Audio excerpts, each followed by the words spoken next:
ባለፈው ቪዲዮአችን ኤአይን ተጠቅመን ገቢ የምናገኝባቸውን 5 መንገዶች አይተናል። የብዙዎች ጥያቄ ግን እንዴት እንጀምር ነው። ዛሬ ወሬ ማብዛት አቁመን ወደ ተግባር እንገባለን።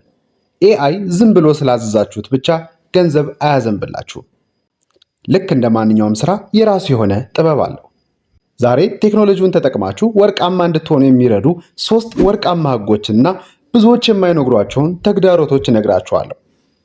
በተለይ መጨረሻ ላይ የምናየው ነጥብ በኤአይ ስራ ውስጥ ስኬታማና ውድ ተከፋይ የሚያደርጋችሁ ዋናው ሚስጥር ነው። ቴክኖሎጂና መሰል ፕሮግራሞችን መከታተል የምትወዱ ሰዎች ይህንን ቻናል ሰብስክራይብ በማድረግ የደወል ምልክቷን ተጫኑ። እንደዚህ አይነት ቪዲዮ ለሚገባው ወዳጆቻችሁ ደግሞ ሼር በማድረግ አድርሱላቸው። የመጀመሪያው ቁልፍ ነጥብ እንግዲህ ፕሮምፕት ኢንጂነሪንግ ነው፣ ወይንም ደግሞ ኤአይን የማዘዝ ጥበብ። ብዙ ሰው ኤአይ ጋር ይሄድና ስለ ቴክኖሎጂ ስክሪፕት ጻፍልኝ ይለዋል። ኤአይ የሚሰጠው ግን በጣም የተለመደና አሰልቺ ነገር ነው። ስኬታማ ለመሆን ግን ኤአይን ማዘዝ መልመድ መቻል አለብን።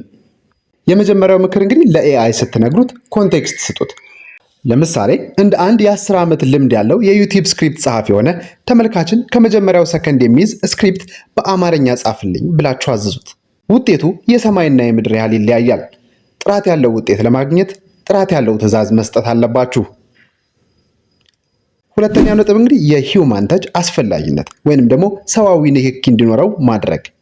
አንድ ነገር እንዳትረሱ፣ ኤአይ ረዳታችሁ እንጂ ተኪያችሁ አይደለም። ኤአይ የጻፈውን ጽሑፍ ወይም የሰራውን ቪዲዮ እንዳለ ወስዳችሁ ዩቲዩብ ላይ ብትጭኑት ተመልካች ሮቦት መሆኑን ወዲያው ይረዳል። ይህንን ነገር ለማስተካከል የመጀመሪያው ምክር ኤአይ የሰጣችሁን ውጤት ወስዳችሁ የራሳችሁ ቀልድ፣ የራሳችሁን ታሪክና ስሜት ጨምሩበት። ሰዎች የሚወዱትና ሰብስክራይብ የሚያደርጉት እናንተን እንጂ ሮቦቱን አይደለም። ኤአይ ስራውን 80% ሲሰራልህ ቀሪውን 20% አንተ ሰዋዊ አድርገው። ሶስተኛውና የመጨረሻው ነጥብ የክፍያ መንገዶችና ተግዳሮቶች ፔመንት ኤንድ ሪያሊቲ። ኢትዮጵያ ውስጥ ናችሁ ኦንላይን ስራ ስትሰሩ ትልቁ ፈተና ክፍያ ሊሆን ይችላል። እንዴት ዶላሩን እቀበላለሁ የሚለው ጥያቄ ብዙውን ሰው ያስቆመዋል። የመጀመሪያው መፍትሄ እንደ ፒዮነር ያሉ የክፍያ መንገዶችን መጠቀም ወይም በውጭ ሀገር ያሉ ዘመዶቻችሁን እርዳታ መጠየቅ ትችላላችሁ። በተጨማሪም አሁን ላይ በክሪፕቶ ምንዛሬ ክፍያ የሚቀበሉ ፍሪላንስ ሳይቶች እየበዙ ነው። ተስፋ አትቁረጡ። መንገዱ ካለ ገንዘብ የሚመጣበት መንገድ አይታጣም። አራተኛው ነጥብ ኮንሲስታንሲ ወይም አለመሰልቸት። በመጀመሪያው ሳምንት ቪዲዮ ሰርታችሁ እይታ ባታገኙ አትደንግጡ። ኤአይ ስራውን አቅልሎላችኋል ማለት በአንድ ቀን ሀብታም ትሆናላችሁ ማለት አይደለም።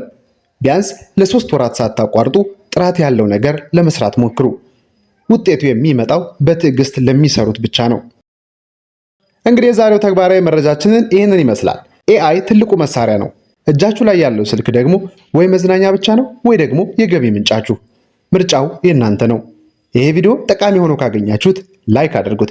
ፕሮምፕት እንዴት እንደሚጻፍ በዝርዝር እንድናይ ከፈለጋችሁ ደግሞ ኮሜንት ላይ ፕሮምፕት ብላችሁ ጻፉልኝ። በቀጣይ ቪዲዮ እስከምንገናኝ በቴክኖሎጂ ታግዛችሁ ወደፊት ተጓዙ። ቻው።